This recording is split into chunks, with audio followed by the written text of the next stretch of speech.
Olá, sejam bem-vindos. Um bom dia a todos que nos acompanham aqui pelo YouTube da CAPES. Tivemos uns probleminhas técnicos aqui no início da transmissão, atrasamos alguns minutos, mas já estamos por aqui. Meu nome é Adriane e estamos dando início ao nosso terceiro encontro técnico online, que tem levado informação e promovido o debate de assuntos pertinentes aos supermercados, seja na gestão ou operação das lojas. Hoje, o tema a ser tratado é gestão comercial, um novo olhar para o consumidor. O que será que temos feito para manter nosso supermercado competitivo e sustentável? Nossas equipes e processos comerciais estão evoluindo como necessário? E esta pandemia trouxe mudanças duradouras ou momentâneas no que diz respeito ao comportamento de compra dos consumidores? Vamos tratar destas e de outras questões com excelentes profissionais, que já eu apresento para vocês. Primeiro, eu gostaria de chamar o Sr. Hélio Schneider, que é superintendente da CAPES, para dar as boas-vindas oficiais. Sr. Hélio. Bem, bom dia a todos. Bom dia especial à Fátima Merlin, que está novamente aqui conosco. É um prazer muito grande. Fátima tem um vasto conhecimento na área comercial, especificamente em supermercados, e vai trazer muitos conhecimentos aí, vou dizer assim, novos conhecimentos, porque o tempo vai passando e sempre a gente tem as novidades. Então, é um prazer imenso, Fátima, você aqui com a gente. Eu quero agradecer também a participação do Marcelo Duque. Marcelo também é um grande profissional da área comercial aqui, do Supermercado Esperinha aqui de Vitória, entendeu? Vai participar desse evento aí, mediando. Então, é um prazer muito grande. E um bom dia também especial ao Wander Bastos. Wander Bastos, rapaz, é um dos gestores lá da Rede Show de supermercados, entendeu? Especificamente lá no núcleo. Então, nós temos aí um trio super fantástico. Eu quero parabenizar a todos os participantes aqui desse evento, especificamente, lógico, aqueles que vão transmitir, mas também quero parabenizar aqueles que estão assistindo, entendeu? Aliás, vão assistir esse grande evento que a gente vai trazer conhecimentos. E quando se fala em conhecimento, se fala em sustentabilidade, ou seja, as empresas têm que ser autossustentáveis. Então, e principalmente na área comercial, que é o coração, rapaz, de qualquer negócio. Então, é a área comercial. Então, eu desejo a todos vocês aí um sucesso total aí, aos participantes que vão transmitir os seus conhecimentos e também os que estão aí assistindo. O meu muito obrigado, sucesso total, e que tenho certeza absoluta que no final desse evento todos vão ter mais conhecimento na sua mente, entendeu? Para executar no dia a dia dos seus negócios. Meu muito obrigado, sucesso total. Forte abraço. Obrigada, seu Hélio. Como o nosso superintendente declarou, temos aqui conosco a diretora da Connect Shopper, Fátima Merlin. Bom dia, Fátima. Bom dia, para mim é uma honra participar, queria agradecer o convite, Hélio, Adriane e toda a equipe aí da CAPES pela organização e dar boas-vindas aí a todos os participantes e aos meus colegas Marcelo e também Wander. Bem-vindos. Bem-vinda, é um prazer recebê-la, Fátima. E para enriquecer nosso evento, contaremos também com a participação do Wander Bastos, que é gerente comercial da Rede Show. Bom dia, Wander. Bom dia, Adriane. Um bom dia a todos. É um prazer enorme estar aqui compondo essa mesa aqui nesse grande evento. Muito obrigado pelo convite. Muito obrigado mesmo. É uma satisfação estar aqui com vocês. Prazer te receber também, Wander. E temos aqui também conosco Marcelo Duque, profissional aí da área comercial do supermercado Perim. Bom dia, Marcelo. Bom dia, Adriane. Bom dia, Fátima. Bom dia, seu Hélio, Wander. Para nós também do Perim, aqui como representante aqui da empresa, é um prazer imenso estar participando hoje aí com vocês. Tenho certeza que vai ser vão ser momentos bem produtivos. Com certeza, Marcelo. Obrigada aí pela sua presença. Será mesmo um evento bem produtivo. Este evento é realizado pela CAPES, Associação Capixaba de Supermercados, e o objetivo aqui é promover um debate sobre como está e como deve se projetar o comportamento do cliente nestes tempos incertos, né, que estamos vivendo. Também vamos entender um pouco sobre quais seriam as adequações essenciais na gestão e operação comercial dos supermercados para que eles se mantenham competitivos e sustentáveis. E agora eu vou convidar para falar um pouco sobre o assunto a Fátima Merlin, que é mestre em comportamento do consumidor, MBA em marketing e economista. Fátima atua há mais de 30 anos junto ao varejo, nas áreas de pesquisa, de marketing, gerenciamento de categoria e de shopper. Ei, Fátima, tudo certo para o início da apresentação? Tudo sim, muito obrigada aí pelo convite. Já estão compartilhando aqui a tela, estou aguardando, mas já para dar uma introdução, né? Nós estamos aqui diante de um cenário, já vínhamos, na verdade, nos últimos anos, né? Diante aí de um cenário de grandes mudanças, transformações. Tem 2 anos consecutivos que nós vínhamos fazendo estudos sobre o comportamento do consumidor, novos valores que passaram a ser relevantes para suas práticas e, no fim das contas, mostrando aí que novos atributos, novos valores, novas demandas, novas necessidades se faziam necessárias. E que, com a pandemia, obviamente, isso tudo se, digamos assim, acelerou, né? Então, a gente fala que a gente já vinha num ambiente bastante transformacional, né? Onde nós vínhamos vivenciando aí grandes mudanças, não só no que diz respeito à conectividade, ao acesso à tecnologia, que vem transformando muito as formas que nós nos comunicamos, a forma de nós nos relacionarmos uns com os outros, haja vista quando que em 30 anos de varejo nós fizemos web aulas, webinars, lives, né? E isso se tornou algo muito regular. Também mudando aí a forma de nós acessarmos informações muito mais conectado, a forma de fazer marketing, de comunicar, de fazer mídia. Hoje, os próprios consumidores se tornaram produtor de conteúdos, eles compartilham nas suas redes sociais informações sobre as marcas, sobre os varejos, e isso é muito importante a gente estar entendendo, interpretando, mas a principal mudança também, com tudo isso que aconteceu, veio na forma de se fazer varejo, né? Na forma de comprar, na forma de vender. E isso vai impactar aí uma mudança muito grande no olhar do varejo, no olhar da indústria, trazendo o shopper para o centro das decisões. Então, a gente fala que o momento já vinha, há uns 2 anos, principalmente para cá, sair de vender meramente produto e entregar soluções através de entendimento mais profundo das necessidades do shopper. E isso exigia um tripé entre formar pessoas, e aí vem a exigência, principalmente quando a gente olha para a área comercial, né? Sair de meramente comprador para gestor de categoria, e isso exige novos conhecimentos, novas habilidades.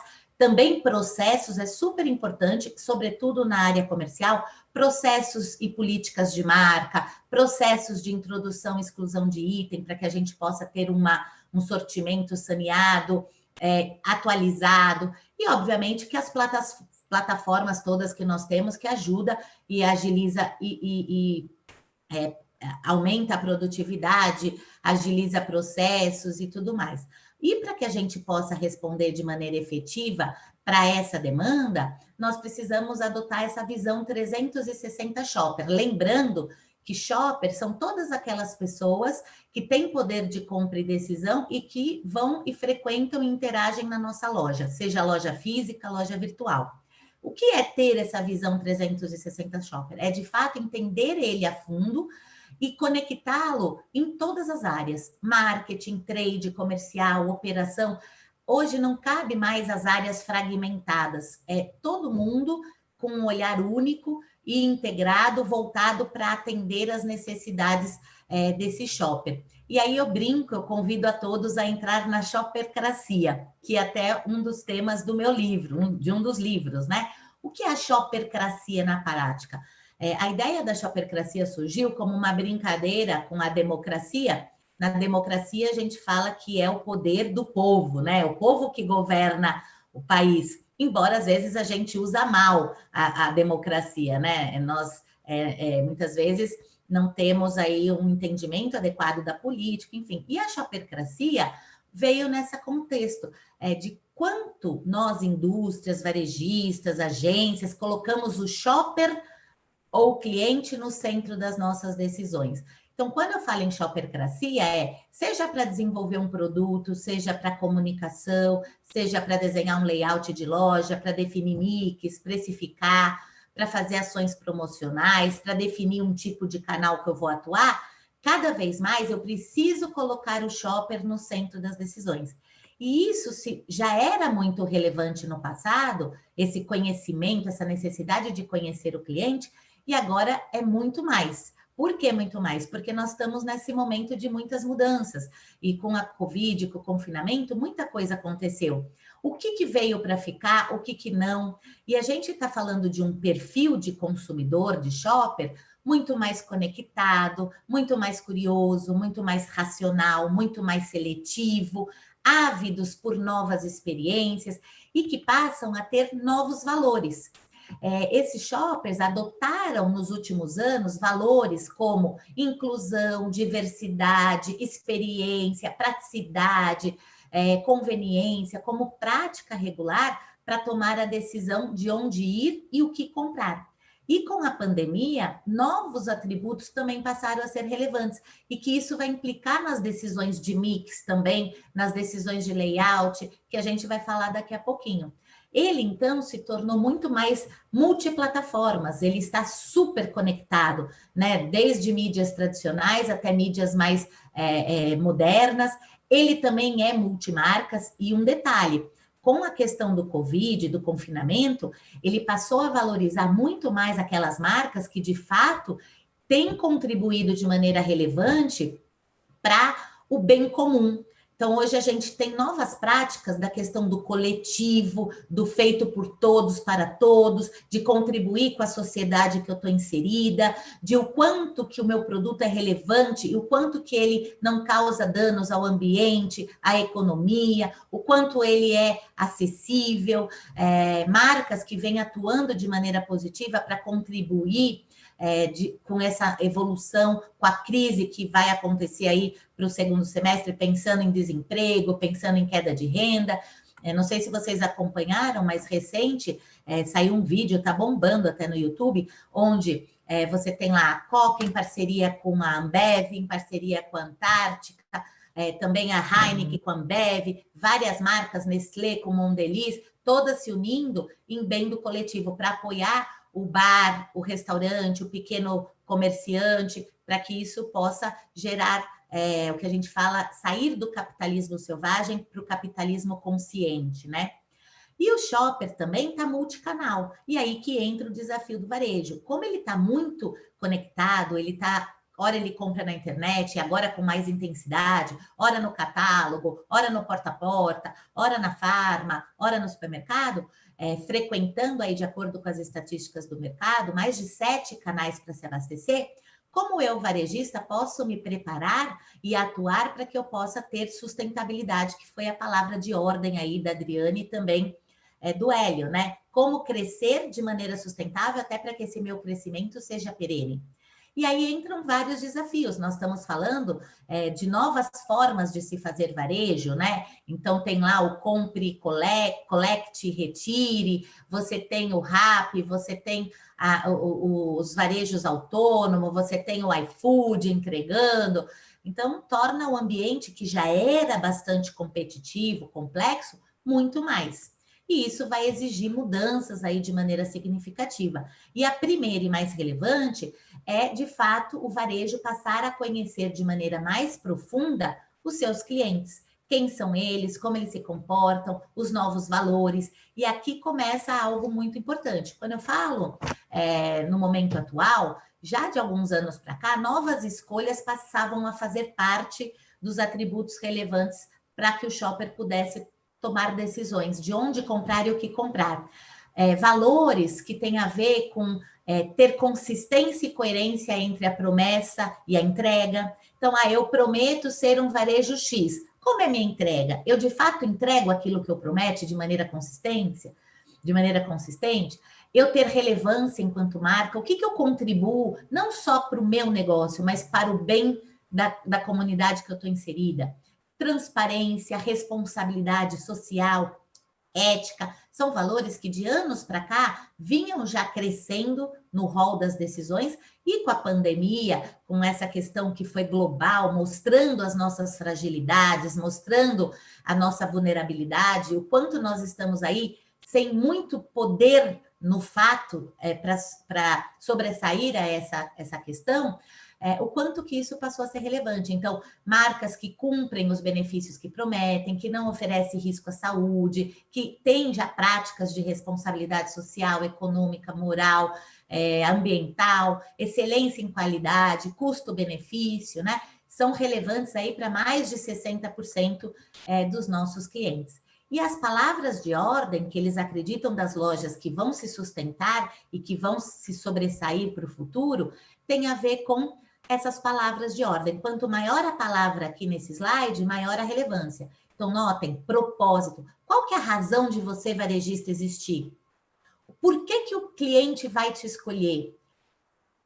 Praticidade, diversidade, práticas sociais, liberdade de escolha, conveniência, acolhimento, que ele, de fato, consiga enxergar os benefícios que você entrega para ele, atendimento.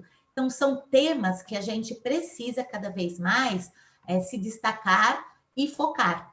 E aí entra a questão de qual é a jornada de compra do shopper e qual a relação com a experiência de compra que eu promovo para ele. Então, é sair de vender produto e trabalhar soluções. Esse é um exemplo de uma loja de moda que eu até trouxe, porque no varejo alimentar é até fácil falar em soluções, né? Cuidado com a roupa, cuidado com a casa, cuidado com a cozinha, mas hoje o varejo, ainda hoje, ele trata o setor limpeza.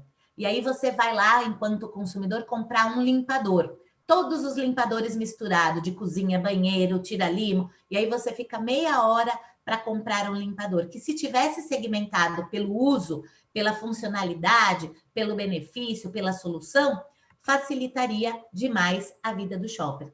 Então, o momento atual exige do varejo sair de ponto de venda para o que a gente chama de ponto de experiência, né? E a gente tem aí muitas possibilidades para que isso aconteça. A própria tecnologia, que hoje está muito mais acessível e que permite experimentações, permite maior interação, e uma série de atividades aí diferenciadas para o nosso cliente. Então, a era exige sair do olhar varejista para adotar o olhar e o foco do shopper. Não é nem o foco no shopper, é a gente incorporar a visão do próprio shopper e aí cuidando de cada etapa da jornada de compra dele. Quando a gente fala aqui das etapas da jornada de compra, a gente tem lá uma primeira atividade, que é gerar o desejo nele. Gerar o desejo tem a ver com as ações de marketing, de comunicação, de relacionamento, para que nos façamos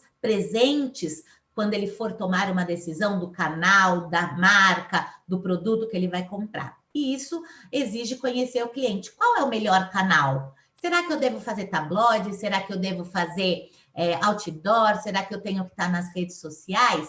E nesse aspecto, a gente viu também mudanças interessantes com a questão do Covid. A gente passa a ter a necessidade de se reinventar nas práticas das mídias tradicionais, passando para sair um pouco da questão de tabloide, degustação, até porque o cliente, num primeiro momento, nem podia estar circulando nas lojas, né? E exigiu ações diferenciadas. Então, o que a gente viu? Um varejo que se destacou foi aquele que investiu em ações de comunicação nos meios eletrônicos para engajar, para sensibilizar, para informar, muito mais do que fazer só oferta de preço. E aí, 2 temas se tornaram importantes na comunicação. Comunicar os valores, então, estabelecer através da comunicação uma maior conexão emocional, e aí explorando temas relacionados à colaboração, à cooperação, à ética, à diversidade, e também no propósito, eu, enquanto varejista, ter uma conexão entre o que eu comunico e a minha entrega. Então, cada vez mais, ser um exemplo e um agente de guiar mudanças, de apoiar o dia a dia dos seus clientes, do consumidor. Então, você veja que, mesmo nas ações de comunicação, introduziram novos valores que a gente precisa incorporar nos nossos tradicionais tabloides, nas ações dentro da loja. São mudanças que vai fazer-se necessária. E eu trouxe alguns exemplos aqui, né? Então, você vê ações explicando como fazer um bom prato, harmonizações, combinações, eventos, como aqui a rede Dalben fez em parceria com a Red Bull, apoiando restaurantes ou atividades locais, como a marca Stella Artois, por exemplo, da Heineken fez aqui nessa ação. Então, você percebe várias ações relevantes focando o tema do engajamento, da sensibilização, de se colocar, né, da empatia, de se colocar no lugar do outro e, sobretudo, da informação. Então, não cabe mais a comunicação daquele marketing agressivo só de preço, de oferta, né? A gente passa a ter uma relevância importante nas ações de comunicação no que diz respeito a propósito, a valores. Também, quando o shopper chega no ponto de venda, uma vez que geramos desejo, ele nos escolheu, eu preciso ter uma loja com um ambiente que facilite ele encontrar o que ele precisa. E aí nós estamos falando de layout, de ambientação, nós estamos falando da organização, da setorização e, sobretudo, do tema que nos trouxe aqui, do mix ideal. Como é importante, cada vez mais, agregar valor sobre o shopper. E óbvio que aí a gente tem que levar em conta algumas mudanças que ocorreram. Nós já vínhamos com uma tendência forte de praticidade, de saudabilidade, de conveniência, tudo que tem a ver com apelo à saúde crescia, se valorizava. Com a pandemia, também tivemos uma aceleração desses processos e novos atributos passaram a ser importantes.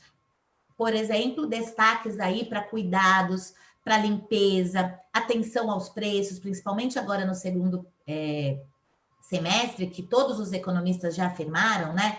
Mais desemprego, queda na renda. Então, o mix precisa também ser revisto para cumprir e atender as necessidades que o novo shopper está demandando. Então, valorização das marcas próprias, das marcas mais alternativas, da preferência pelas escolhas locais, então valorizando também marcas aí da região, né? Destacando essas marcas. E, obviamente, que isso vai impactar todas as categorias. E aí que é importante a área comercial começar a adotar as práticas dos pilares do gerenciamento por categoria. Para cada categoria, uma relevância. E ela precisa ser conhecida os seus papéis. O que é destino, o que é rotina, porque, inclusive, mudam-se papéis, né? E se eu não sei isso, eu vou estar comprando em excesso ou em escassez. Então, eu preciso entender os papéis das categorias para aplicar isso no meu mix, na precificação, no espaço que ele vai ocupar. Uma categoria destino me exige profundidade, amplitude de mix, tudo de tudo, trabalhar como especialista.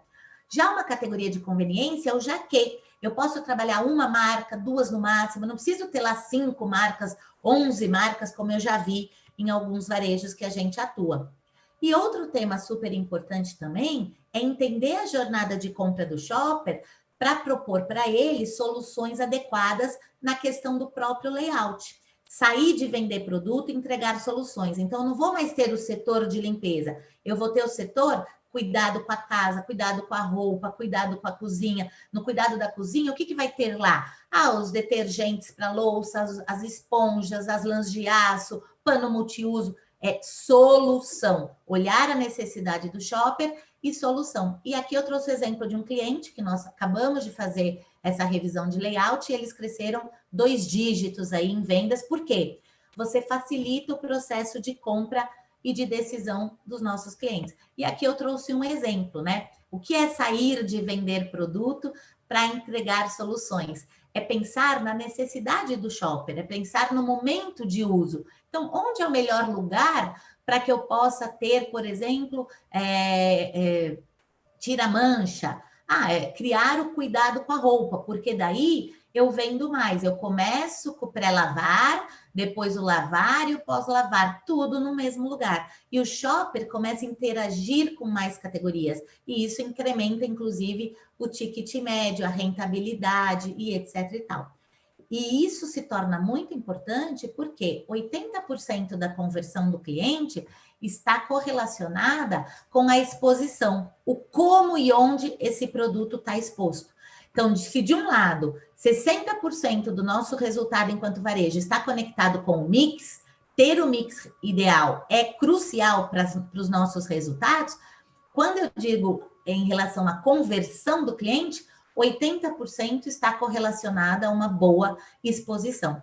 E, obviamente, que como a gente está vivenciando aí um momento de que ele quer mais facilidades, porque ele quer uma compra rápida, resolutiva, até por conta do medo do contágio, além de um layout agradável, a gente tem que buscar formas rápidas e práticas que ele também possa entrar e sair da loja. E não é à toa que a gente vem aí nos últimos anos também vivenciando o investimento em agilizar o processo de pagamento, né? Os self-checkouts ou autocaixas e outras tantas que agora já tem à disposição também de você próprio escanear com o seu celular o produto, de você pagar automaticamente no caixa, porque isso se torna uma variável super importante. Então, para que a gente possa abrir nossos debates, esse aí é um panorama inicial do que eu queria contextualizar para a gente iniciar nossas questões. Muito obrigada. Ei, Fátima, muita informação, né? Mas muita informação valiosa, né? Eu costumo dizer que esses últimos meses valeram aqui para nós como se fossem anos, né? Sim.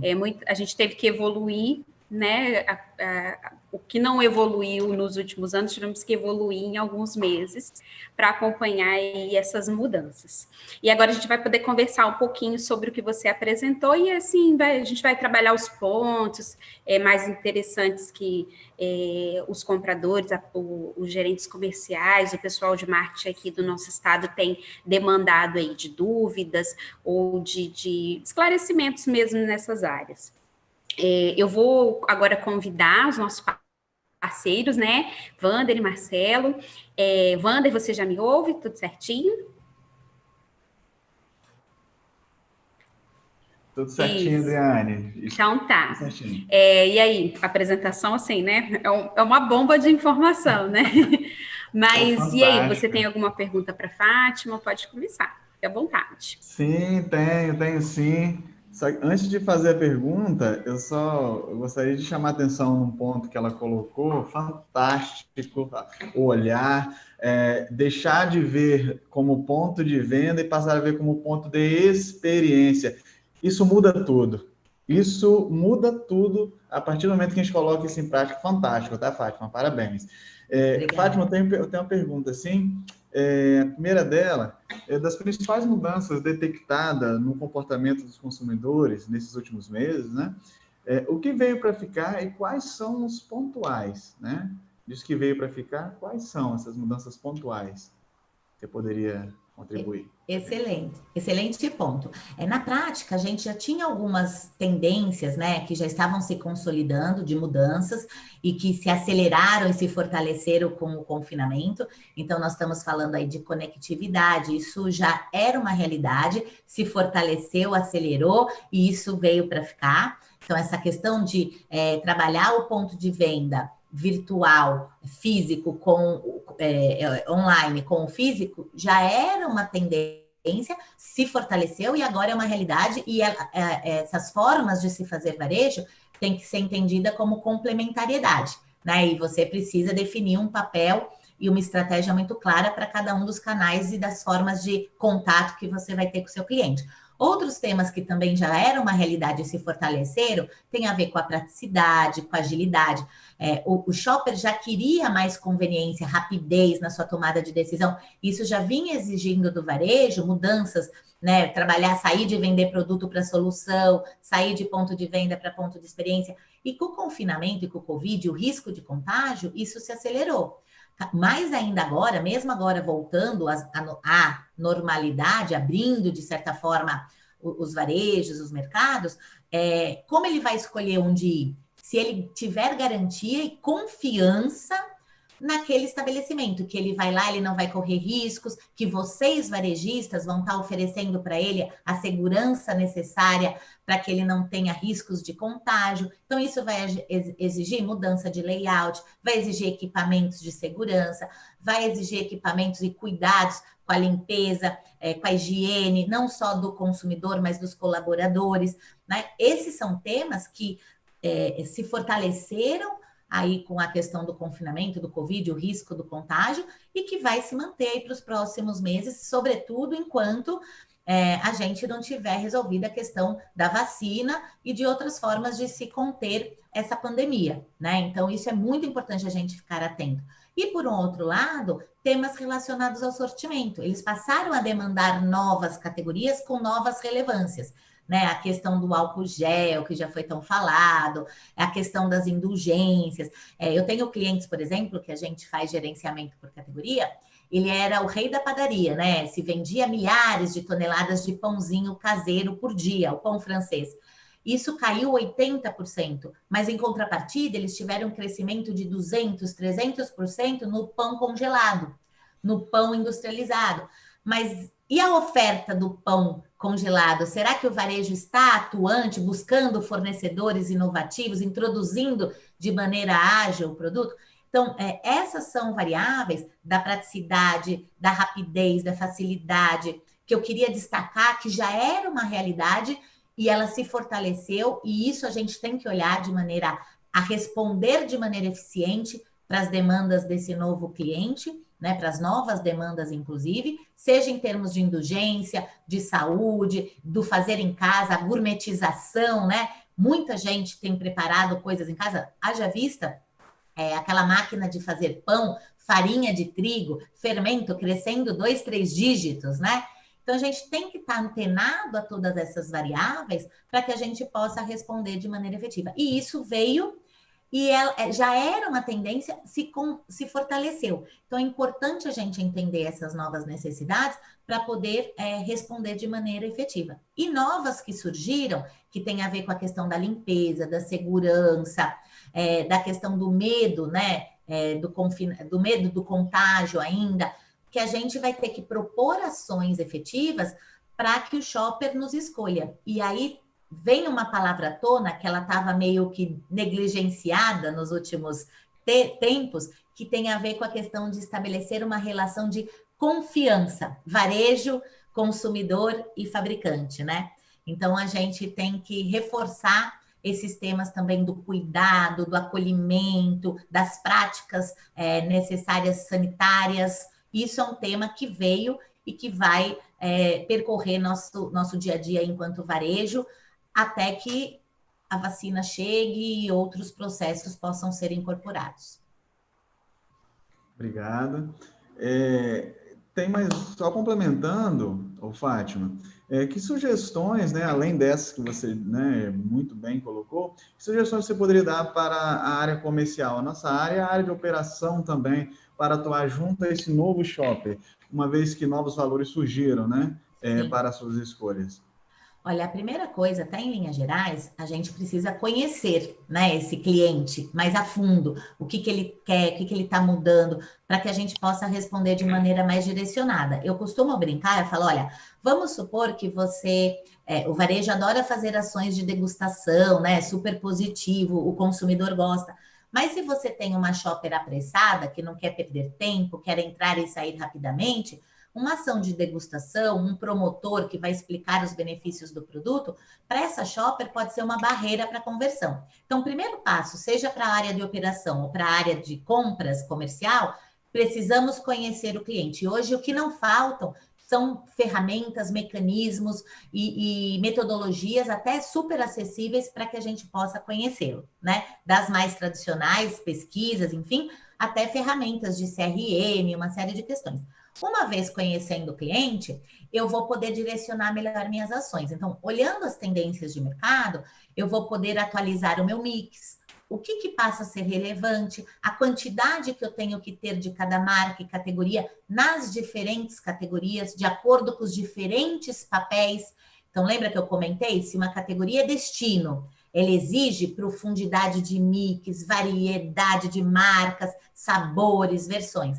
Se a categoria é conveniência, eu já não preciso, é um mix super restrito. Se eu não conheço os papéis das categorias, certeza que eu estou comprando mal. Eu compro tudo de tudo, então eu tenho lá uma média de 5, 8 marcas para todas as categorias, aí eu tenho super estoque de coisas irrelevantes e, ao mesmo tempo, me dá a ruptura do que é relevante. Então, eu preciso entender o shopper, entender os papéis das categorias, no que diz respeito à área comercial, para aplicar isso no meu mix, considerando o que tem de novo. Então, trabalhar a linha da gourmetização, trabalhar temperos, pratos prontos, trabalhar a parte da saudabilidade que vem crescendo também, trabalhar a questão da saúde, valorizar os espaços aí das higienes e limpeza básica.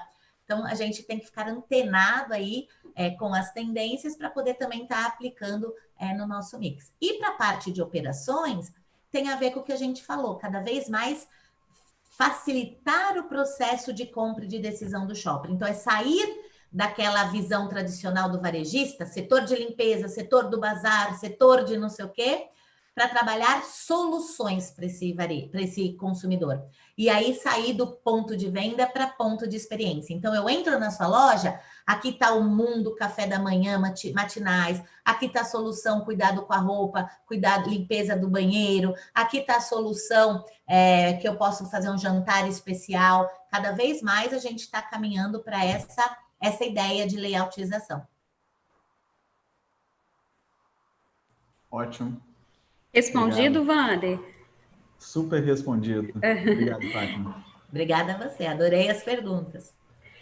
Marcelo, e aí, você tem alguma pergunta para Fátima? Vamos entrar agora no debate também? Fique à vontade. Sim, vamos. Bom dia novamente, Fátima. Bom, esse turbilhão de informações, né, principalmente com a vinda da pandemia, que foi algo muito, muito novo para todos no âmbito mundial, na verdade, né? Não é nem na questão assim regional, foi mundial, foi uma coisa muito assim, brusca que aconteceu, as mudanças. Exato. E para o nosso setor, principalmente, né, o setor de supermercado, acabou acarretando, queira ou não, uma responsabilidade muito grande. Sim. Ao que os shopping centers fechados, restaurantes naquele momento inicial fechado, né? A população praticamente migrou para o nosso setor, né? E, de certa forma, não havia um preparo naquele momento, né? Porque veio tanta informação de vez entre álcool gel, entre barreiras nos checkouts, entre utilização de máscaras, né? Então, foi tudo muito novo para nós, né? Imagina, você está trabalhando com um serviço onde requer manipulação em determinados setores, né? Quer seja na padaria, nos frios, no açougue. Então, aquela incerteza para todos, né? Então, foi uma carga muito forte para o nosso setor, para aquele momento. Claro que hoje, graças a Deus, tudo se adequou, está se adequando. Acho que também o momento ele está por passar, né? Claro que a gente vai depender ainda da vacina para todo mundo realmente relaxar, mas eu acho que está se encaixando, né? Devagarinho, o comércio retornando como um todo, né? Até para tirar essa carga do setor, né? Também, né? E você, Fátima, assim como aconteceu, né, na pandemia, as crises no mercado podem acarretar em mudanças repentinas nos processos de compra e venda. Como que o supermercado pode manter-se preparado para atuar aí nesses cenários incertos, na sua opinião? Sensacional ponto. E de fato, é super importante que você trouxe, Marcelo, porque o varejo, nós fomos surpreendidos por a questão da pandemia, mas o varejo, ele respondeu de maneira muito eficiente, eficaz e rápida para essas necessidades, né, dos cuidados. Então, você viu, assim, meu marido é varejista, né, e é diretor de operações de um grande atacado, inclusive. Em coisas de 2, 3 dias, eles já estavam com a loja toda organizada para poder realmente garantir o mínimo de segurança necessária, não só para os colaboradores, mas também para os consumidores, educando a própria equipe. Então, foi um trabalho, assim, massificante, porque não era só equipamento, você tinha que educar também seu colaborador, a sua equipe, primeiro para não faltar, depois para ir mesmo com o risco de contágio, por que ele iria trabalhar, então fazer todo um trabalho de sensibilização, de formação, e também de como ele agiria, de fato, em toda essa questão e a tribulação. Então, eu quero também parabenizar todo o varejo alimentar, sobretudo, e o farma também, porque realmente a gente acompanhou aí, eu acompanho muito de perto, porque a gente vai ali no cliente fazer gerenciamento por categoria, então vive loja, né? E de fato a gente viu essa resposta, né? Muito rápida, eficiente, prática. Daqui para frente, a gente tem um cenário que todos os economistas, independente do percentual que teremos de queda no PIB, já afirmaram, vamos ter um momento recessivo, né? De perda de vendas, de queda na renda, queda no emprego, que vai impactar no orçamento familiar. Diante do exposto, a gente já fez vários estudos e tem várias estatísticas de mercado que mostram que o consumidor vai buscar alternativas, seja alternativas de canais, de marcas, de produtos. Então, o que precisa a área comercial, sobretudo, ficar antenada nessa migração, nessas propostas, porque hoje o shopper está mais mixador, já vinha mixador, né? Ele está mais aberto a trocar de marcas por conta de benefícios. E não é só preço ou mais baixo, mas é relação custo-benefício. Então, a marca própria é uma super opção para o varejo que tem a marca própria, valorizar essa marca própria em vários segmentos. Marcas alternativas intermediárias, vamos dizer assim. Mas uma coisa super importante que a gente mapeou aí em vários estudos tem a ver com essa importância que o consumidor está dando para aquelas marcas que estão contribuindo de verdade com essa questão da colaboração, do engajamento, do fazendo bem para a comunidade, de doando, de fazendo parte aí desse contexto que foi um contexto difícil que nós vivenciamos. Então, quem são essas marcas? Elas são importantes, a equipe comercial, buscar parcerias também para trabalhar dentro da loja, né? Então, a gente vê um cenário recessivo, de valorização de marcas alternativas, de preço mais baixo, de ofertas, de marca própria, um super momento para quem trabalha a marca própria, valorizar a marca própria, porque é uma alternativa custo-benefício muito boa para o consumidor, né? E, além disso, ficar antenado também nessa questão desses novos valores aí que o shopper tem adotado para escolher uma marca ou outra, para escolher um produto ou outro. Óbvio que tem produtos que ele vai buscar pacotes econômicos. Outros, ele vai ter que trocar por pacotes monoporções, para ele não perder o acesso. Eu gosto muito de dar o exemplo do iogurte.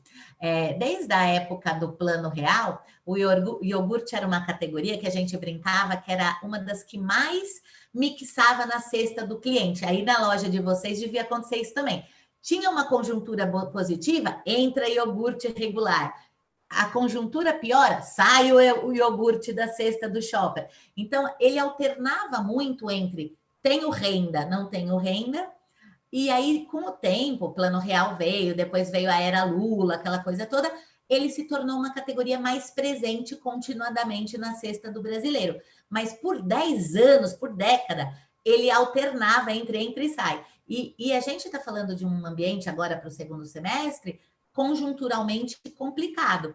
Então, é importante a gente entender essa dinâmica das categorias. O que o shopper está aberto a abrir mão? Então, você pega produtos de limpeza, alguns produtos mais básicos, que ele ele é mais suscetível a trocar. Quando você vai para uma linha mais cuidado com o cabelo, cuidado da criança, fórmulas infantis, ele tem maior lealdade a algumas marcas, então é mais difícil a troca. Então, o comprador, Marcelo, precisa estar antenado a tudo isso, porque o desafio vai ser bem maior aí para administrar o mix e você ter um mix bem saneado, sem ruptura, sem super estoque. Excelente seu ponto. Obrigada pela pergunta. Legal. Você citou uma questão bem interessante naquele momento assim, da mudança, né, em relação à equipe, né, ao preparo da loja, né? Porque o trabalho interno que teve que ser feito também justamente em relação a isso, porque a pergunta que vinham para eles, deles para nós, né? Então está todo mundo fechado, nós somos assim imbatíveis, nós não pegamos. Pois é, exatamente.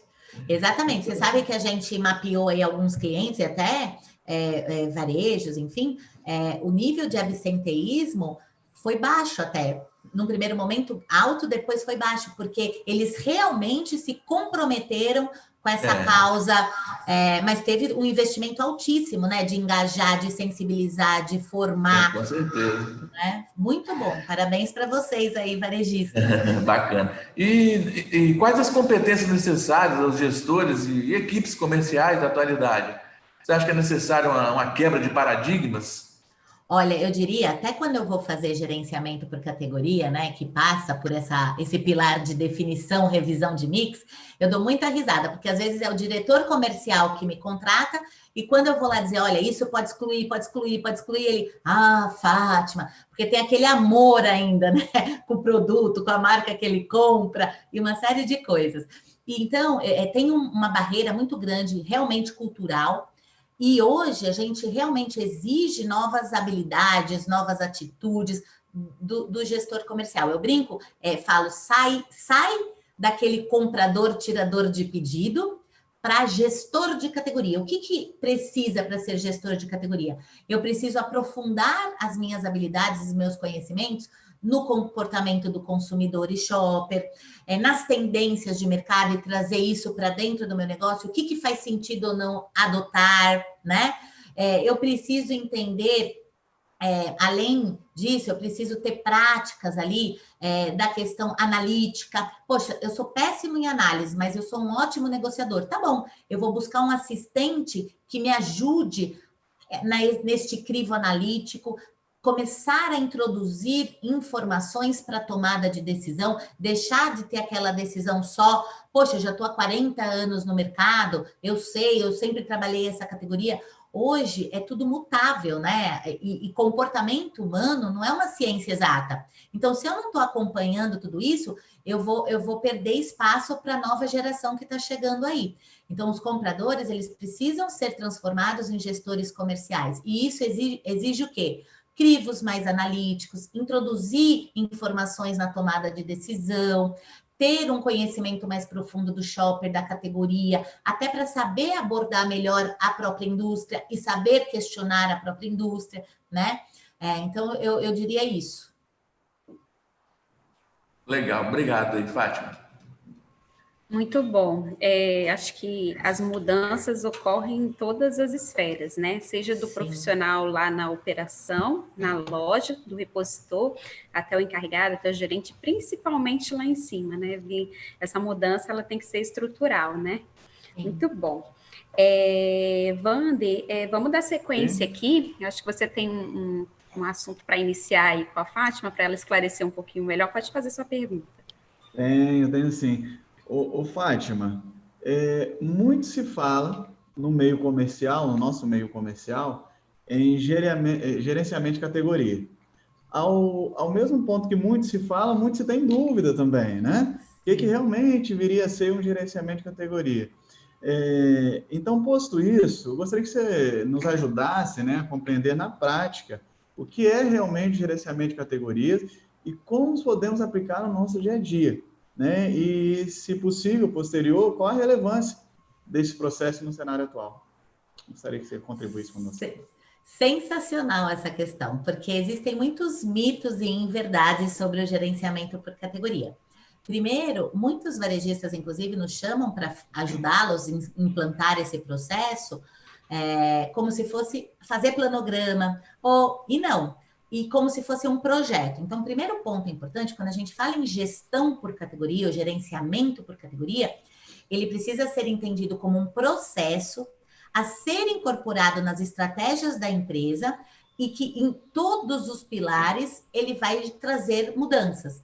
Ele envolve você garantir o produto certo, então estou falando lá da área comercial, na definição do mix, na precificação, mas ele envolve as promoções adequadas, a comunicação correta para aquela papel de categoria, então ele envolve marketing, ele envolve expor o produto adequadamente, então ele envolve operações, ele envolve abastecer aquele produto nem a mais nem a menos, então ele envolve logística, supply. E como ele envolve pessoas, ele envolve também o RH.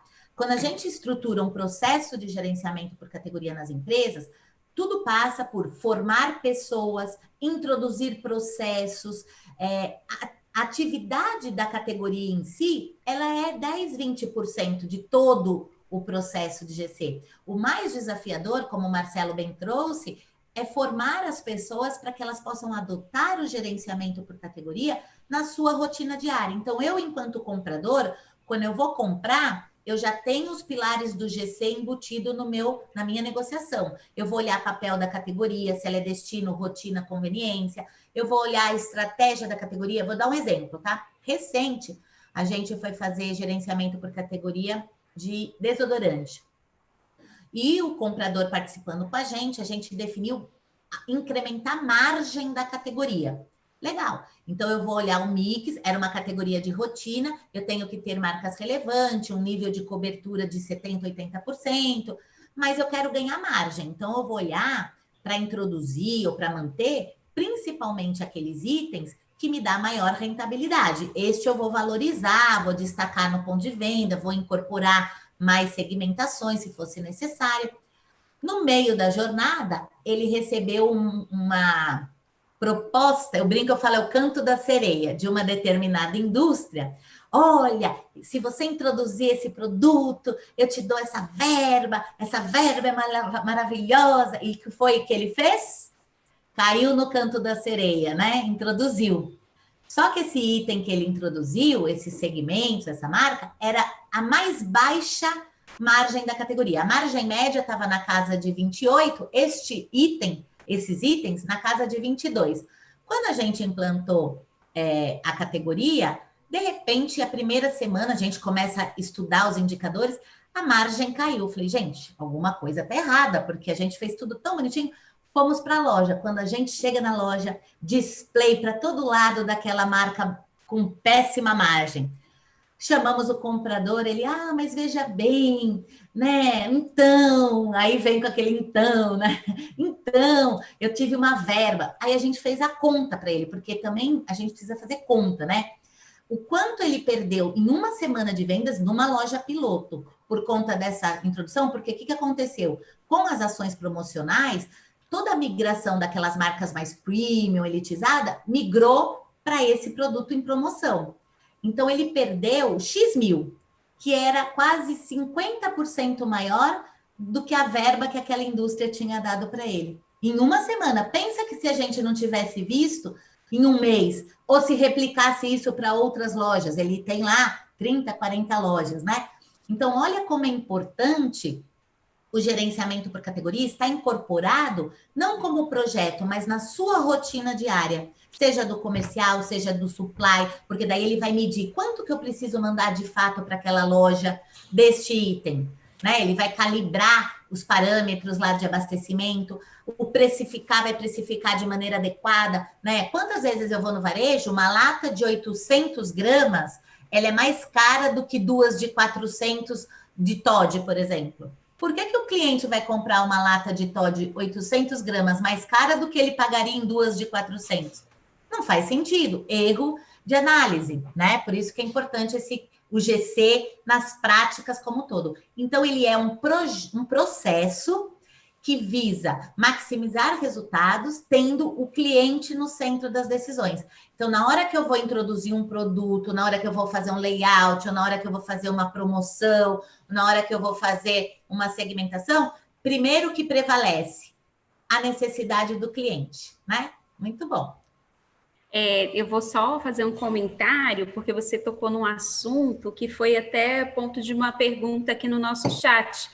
Lembrando que quem quiser mandar perguntas, tá? Podem escrever aí no chat que eu vou fazer aqui na medida do possível, aqui dentro da nossa conversa. O Alberto, ele falou, Fátima, sobre as verbas em negociações. E você tocou um pouquinho nesse assunto agora. Ele disse assim: a prática de obtenção de verbas em negociações fez com que algumas marcas fossem prejudicadas no PDV em contrapartida com as necessidades dos shoppings. Sim. Como você vê essa prática nesse novo momento? Super relevante, mesmo no velho momento. Quem tem o shopper no centro das decisões, como eu, haja vista, eu brinco, eu falo que eu sou shopper crata, né? Para mim, o que prevalece é o shopper. Não prevalece questões de verba, questões de contrato. Por quê? Quando você tem um produto que vende, que o shopper quer, vocês há de convir comigo que você não precisa pagar para que ele venda bem, porque ele vende bem, se você executar bem, se você expor bem. Na teoria, verbas e contrato é justamente para ou bloquear a concorrência ou para forçar alguma situação que ela não é tão natural. Então, no gerenciamento por categoria, não cabe, nunca coube, verbas e contrato. É a realidade da necessidade do shopper que vai ser tangibilizada lá. Ah, Fátima, nos seus projetos e processos de GC, você aceita verbas e contratos? Na prática, como eu vivo o varejo, no mundo do varejo, tenho marido varejista, família varejista, não tem como não aceitar, né? Porque a gente sabe que é uma realidade. Mas o que a gente tenta? Pelo menos na hora de fazer o piloto, mostrar para o varejista qual é o ganho que ele teria sem a verba, sem o contrato. E aí ele tem um maior poder de negociação com a indústria para equilibrar isso daí, né? Então, muitas vezes eu chego no varejista, é todo dia, tá? Acontece. Aí vai a indústria X e fala assim, mas eu tenho 70% de market share, eu quero 70% de espaço. Eu também quero que você tenha 70% de espaço, mas você vai ter que conquistar esse espaço, executando bem a categoria. Hoje, para mim, você tem 30%.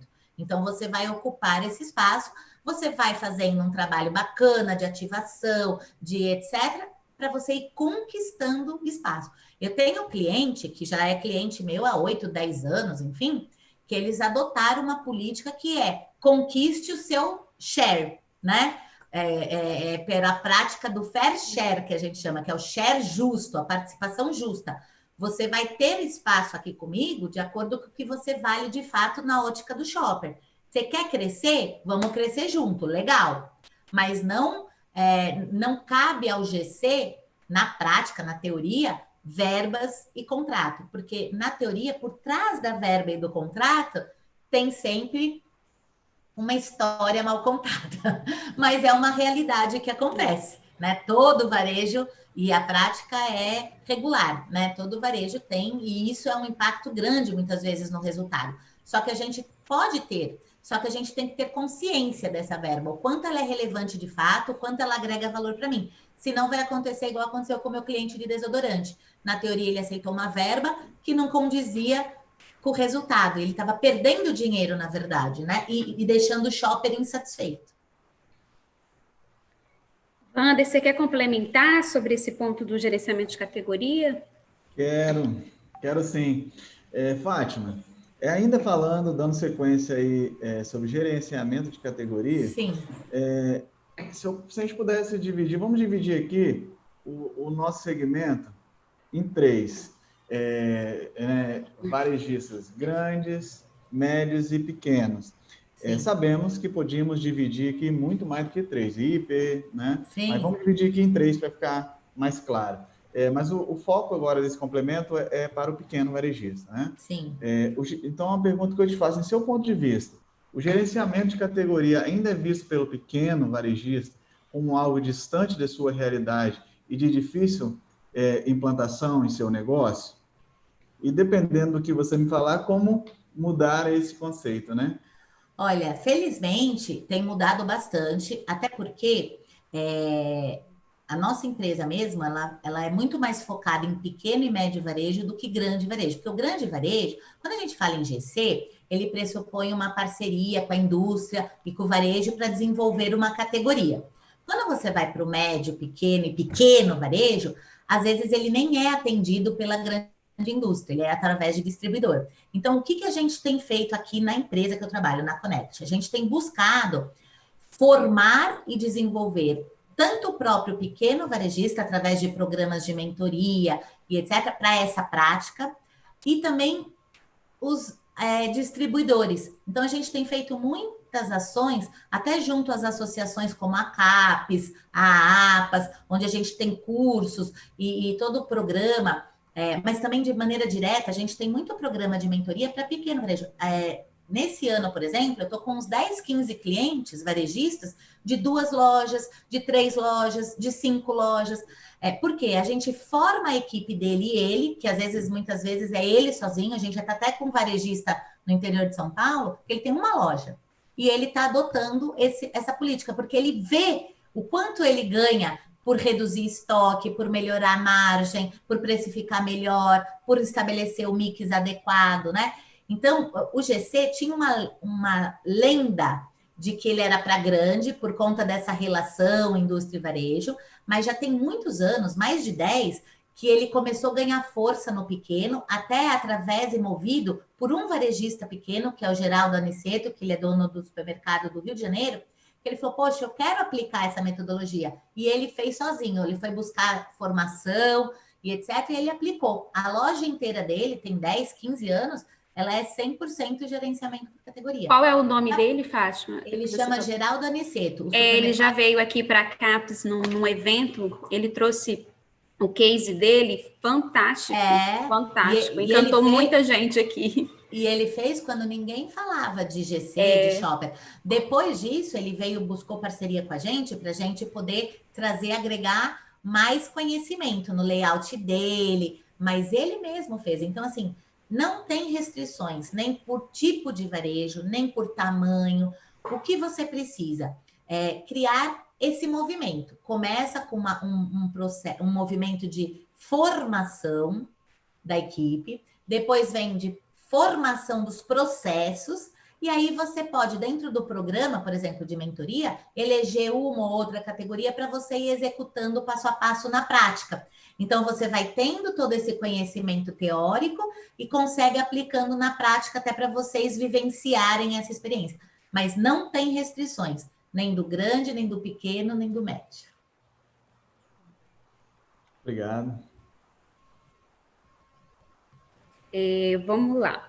Marcelo, deixa eu fazer uma outra pergunta para a Fátima, ainda dentro dessa parte de gerenciamento de categorias, que surgiu aqui no chat.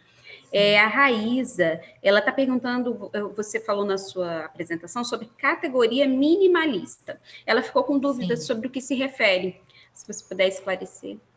Claro, cada categoria tem uma relevância, né? E os 4 papéis tradicionais, em função da relevância, o quanto ela é importante, o quanto ela agrega shoppers, o quanto ele é frequente. As 4 tradicionais são destino, que é aquela que o cliente acorda e pensa em você como principal provedor, por isso que ela exige de você alto investimento em mix, exige de você precificação agressiva, espaço, ativação promocional. Depois vem as rotinas, que é aquela compra do dia a dia, né? Depois, dentro de rotina, você pode quebrar em 2 ou 3, né? A rotina mais básica, a rotina mais inovativa, a rotina preferencial. Depois tem aquela conveniência, que é aquela que você precisa ter para oferecer uma solução completa para o shopper. A gente fala que é ela que vai passar aquela imagem de full solution, né? De solução completa, mas ela é a já que eu vim aqui, eu vou comprar. Então, ela vai ter um ou outro segmento, os itens mais relevantes de uma marca. Tem as ocasionais e sazonais, que é aquela comprada de vez em quando, e a partir delas, você, dependendo do varejo que você vai derivando outras categorias. Então, tem varejista que agrega nesses 4, 5, 6 essenciais, por exemplo, mais do que a conveniência ainda é para formar uma solução. Você pode ter outras categorias e segmentos que você quer fazer uma coisa muito diferenciada para o seu shopper. E aí a gente padronizou chamar de minimalista, que você só vai ter um item, mas é porque ele é aquele seu item diferencial, né? É para um varejo mais premium, né?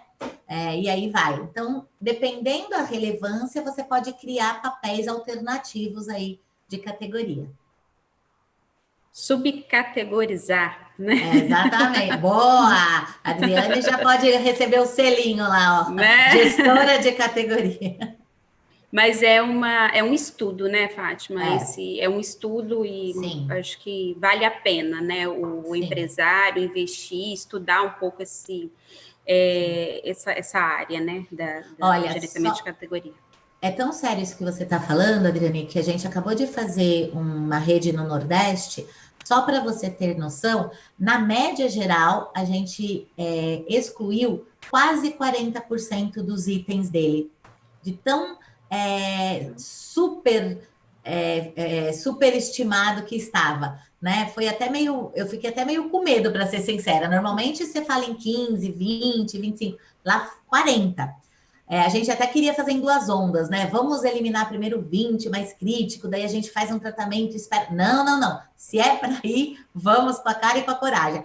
E só para vocês terem noção, reduziu quase 40% e eles estão crescendo 2 dígitos.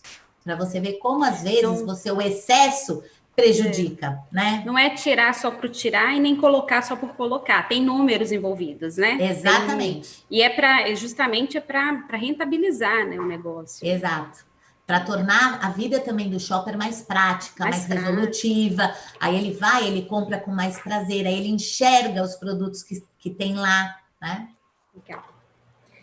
Agora a gente vai mudar um pouquinho de assunto.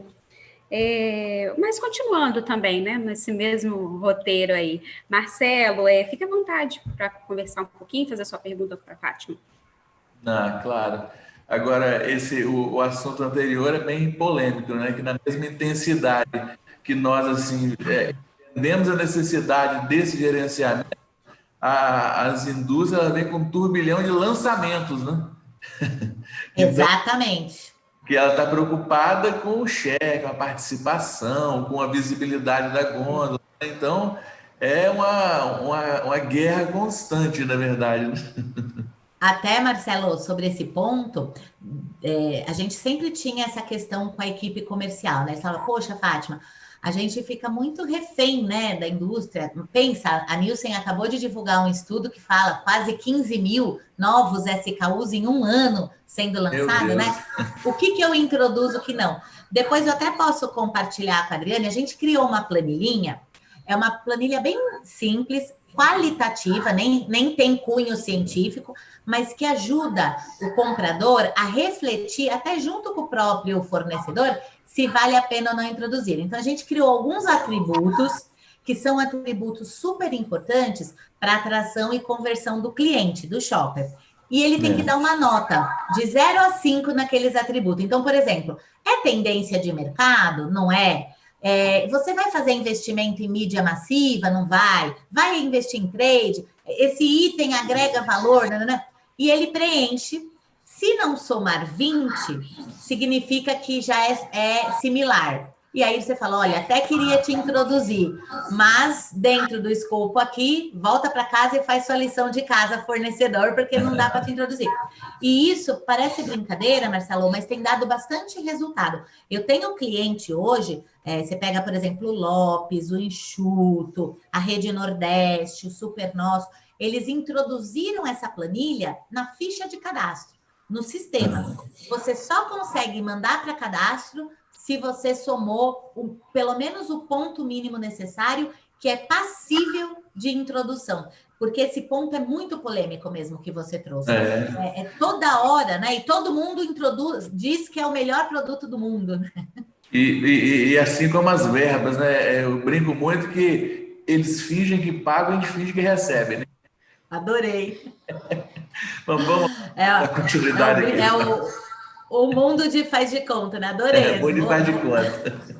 Bom, vamos lá, Fábio. E, na sua opinião, como conhecer melhor, né, o meu cliente, me antecipar assim, com ações estratégicas de vendas, de comunicação? E o tradicional calendário, né, de promoções seguido dos supermercados ainda pode ser aproveitado ou é preciso repensar as estratégias, na sua opinião? Muito legal. Hoje, até pouco tempo atrás, conhecer o cliente era algo mais complexo, caro, né? Os institutos de pesquisas muito formais, era um custo elevado. Só que hoje, vamos dizer assim, sindicalizou e popularizou. Então, hoje você tem ferramentas muito mais acessíveis, metodologias muito mais rápidas e práticas para você conhecer o cliente. E também popularizou as próprias ferramentas de CRM, que elas são ainda muito mal utilizadas. A grande maioria dos varejos, inclusive, que eu vou e vejo e faço GC e tal, praticamente usa a ferramenta de CRM para você ativar, fazer ações promocionais e campanhas. Mas a ferramenta de CRM, ela é uma base riquíssima para você conhecer o cliente, porque ela vai te dar perfil, comportamento, a cesta de compra, uma série de indicadores, quem é ele, como ele se comporta, como ele toma decisão, o que ele coloca na cesta, quando que ele vem, todas as informações relevantes para você melhorar as suas ações de produto, de layout, de promoção, né? E hoje o que a gente fala, se as empresas já tiverem uma estrutura de CRM, é sair de fazer só oferta para estabelecer uma régua de relacionamento com os clientes, né? Então, eu sei que o Marcelo adora vinhos, queijos, então eu vou começar a fazer ações personalizadas, direcionadas, com uma comunicação mais efetiva para a linguagem daqueles clientes. Esses dias eu dei muita risada com meu pai, ele está com 80 anos, confinado, e ele entrou num programa de fidelidade de uma farmácia.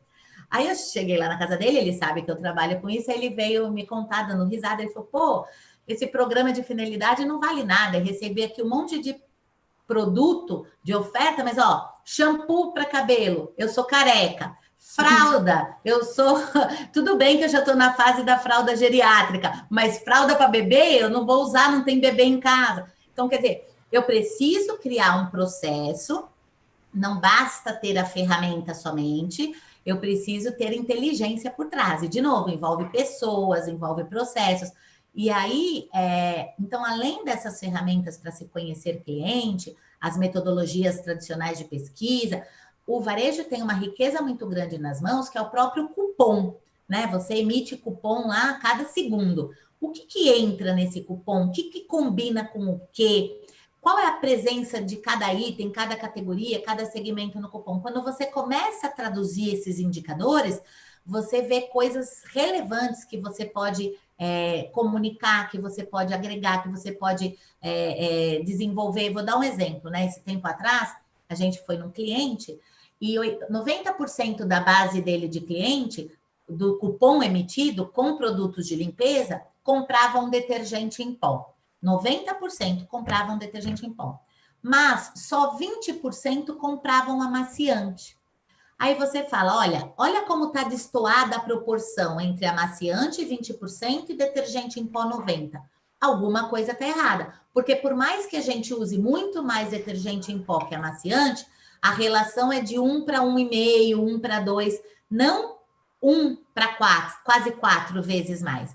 Então, certeza que era erro de mix, erro de precificação. Então, olha como é rico conhecer o cliente para aplicar nas ações. E, sem dúvida nenhuma, o tabloide é uma ferramenta muito estratégica para o varejo, seja o tabloide impresso ou agora, mais modernamente, o digital. Só que ele precisa ter uma estratégia também. O varejo, às vezes, faz aleatório, né? Chega no último dia correndo lá, o comprador não conseguiu negociar bem, põe qualquer produto a qualquer preço e vai. E às vezes você pega o tabloide, tem lá 3, 4 produtos iguais, similares, concorrendo entre si. Isso é perder dinheiro, né? Se você não tem uma estratégia clara de tabloide, você não só está trazendo o shopper para dentro de casa, mas você está perdendo rentabilidade, né? Porque para você pôr o produto no tabloide, se for tabloide de guerrilha, você tem que pôr produtos relevantes a um preço bem acessível. afeta a tua margem. Então, se você não tem uma inteligência de tabloide, em alguns varejos que a gente foi, a gente criou o tabloide pela jornada do shopper. Então, na primeira semana do mês é a compra de abastecimento, então você tem que ter produtos ali relacionados ao abastecimento. Depois é reposição, reposição. Necessidades específicas, necessidades específicas. Então, você começa a trazer inteligência e estratégia também para o tabloide, para as ações de comunicação. Legal, eu queria até complementar, o Alberto colocou aqui no chat, falando um pouquinho dessa tecnologia aí que está, vamos dizer, está disponível ao varejo, né, de uma certa forma.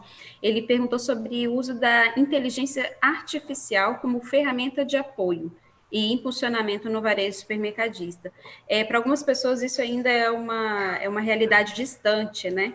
Mas eu acho que neste momento vale a pena a gente começar a falar sobre isso, porque eu acho que talvez seja um caminho aí sem volta, né?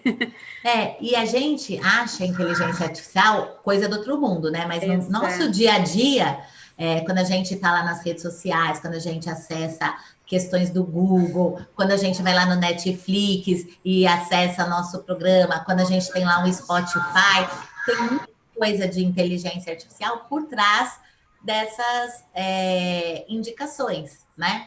Então, acho que tem um desafio grande, Adriane, realmente de desmistificar um pouco o uso, né? É óbvio que a gente tem, sim, restrições ainda pela questão do acesso, mas que a gente vem acompanhando aí essa questão tecnológica e vem tendo um barateamento, né, maior, mas ainda tem um tema muito grande de aculturar realmente para essas práticas. Independente até não só da inteligência artificial, mas de outras ferramentas também que podem facilitar a nossa interação com o cliente, ou como o Vander colocou, que ele gostou lá, né? Sair de ponto de venda para ponto de experiência, né? Então, realmente é um tema que a gente precisa explorar mais, aprofundar mais, bem bacana, super legal. Legal. Algum comentário sobre esse assunto? Tem uma... Não, tranquilo. Obrigado. Tem uma situação aqui que colocaram no chat, que eu queria levantar aqui, até para todos, sobre essa rapidez do shopper nas lojas, né? Ele, por conta até desses estudos que a gente tem visto, que ele está indo mais rápido, né? Até por conta da pandemia, sim, e por conta dessas restrições de contato do funcionário do supermercado com o cliente, essa proximidade de relacionamento, né, do atendente ali do supermercado com o cliente para poder ofertar um novo produto, ou através da simpatia conseguir trazer esse cliente aí para uma compra de impulso, por exemplo, isso talvez tenha se perdido. Na verdade é uma pergunta, isso se perdeu, a gente vai ter isso de volta, né? Porque essa é uma característica, né, aqui no nosso estado, até a gente tem essa questão de conhecer aquele cliente que vai todo dia comprar o seu pãozinho. Então, essa perda dessa proximidade, como que você vê isso? Olha, na verdade, assim como a gente comentou do tabloide, né, das mídias tradicionais tendo que ser reinventadas, ressignificadas, também as ações de degustação, de experiência dentro da loja, né? Mas elas não precisam se perder. Eu tenho vários clientes aqui, até esses dias fui num varejo, que nem é meu cliente, e fiquei impressionada. O que eles fizeram para os colaboradores que trabalham com atendimento? Uma máscara transparente, para que você possa estar vendo a movimentação labial, mas o que eles fizeram nas ações de degustação? Em vez de ter o produto aberto e ali à vontade, numa cestinha com um lacinho, mudamos para atendê-lo. E aí você abria ali e podia até degustar, se você quisesse, ou levar para casa, nos produtos de fabricação própria até, as novidades que eles lançaram. Além de bonito, toda a exposição, você vê o carinho. Então, o que a gente precisa, na verdade, é ser criativo. Tem muitos varejos fazendo coisas muito legais, totens interativos, né? Dentro desse esquema de merchandising no ponto de venda. Muitas indústrias em parceria com o varejo, inovando na forma de expor o produto, nas comunicações dentro da loja. Isso tudo é muito rico. Então, o que a gente precisa na verdade, é parar de reclamar e ser bem criativo e buscar parcerias, entender o que o mercado está fazendo, visitar a concorrência, ver benchmark, muita coisa sendo publicada, né? Os próprios varejistas, olha o que eu fiz, contando as suas histórias, e a gente é muito mais na linha de ressignificar e reinventar. Acho que essas duas palavras são as palavras de ordem daqui para frente, né? Com simplicidade, porque você não precisa fazer nada mirabolante, né? É o simples, é o básico bem feito. Então, eu não acredito que vá parar. Eu acredito e a gente vem atuando sobre isso, reinventando formas, porque o brasileiro, sobretudo, diferente até de outros países, é muito relacional, né? A gente gosta do toque, do abraço, do olhar no olho, mais do que qualquer país do mundo, né? Então, é fato que isso é uma realidade. Né? Tanto que é super resistente você conseguir que as pessoas, os governantes ficaram loucos aí para as pessoas conseguirem usar as máscaras, né? Não dar o aperto de mão, não dar o abraço, aí inventaram até o aperto de mão com o cotovelo.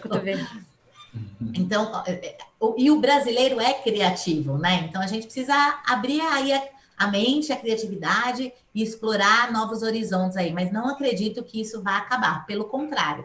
Né? E já estou vendo e vivenciando várias práticas alternativas aí. Muito bom, respondido aqui. Wander, você tem mais alguma pergunta para a Fátima? Tenho sim, Adriane. Ô, Fátima, no passado era muito comum o cliente, né, o shopper, se fidelizar mais em relação a uma determinada marca ou um produto específico, seja pela experiência vivida naquele produto ou aquela marca, no qual dificilmente ele trocaria, né, de marca ou produto, mas também pela pequena variedade que se tinha nas gôndolas, né? Então, quando você ia numa gôndola, por exemplo, de sabão em pó, você tinha lá duas, três opções de marcas, né? O oposto disso estamos vivendo nos tempos atuais, ao ponto que eu trouxe uma informação muito relevante agora há pouco, que a própria Nielsen, né, divulgou que 15 mil novos SKUs foram colocados no mercado, né? Então, isso posto, eu queria te fazer uma pergunta, né? Se você pudesse nos ajudar, em relação à tecnologia na fabricação dos produtos, dentre outros fatores, tem contribuído para uma variedade muito grande de marcas e soluções em todas as categorias. Até que ponto isso contribui para que a fidelidade do consumidor a determinada marca fique comprometida, em seu ponto de vista? Até que ponto isso pode comprometer essa grande variedade que está sendo colocada no mercado na fidelização de uma marca ou de um produto? Sem dúvida nenhuma, esse ponto é super relevante que você trouxe. Antigamente, no passado, você tinha marcas que eram sinônimos de categoria, né? Minha mãe, quando eu era pequena, eu lembro, ela mandava eu ir no ponto de venda, ela falava, compra lá o tal produto, mas ela não falava o produto, ela falava, compra lá, vou falar aqui, compra lá Maisena, compra lá Yakult. Era sinônimo de categoria, diversas marcas, né?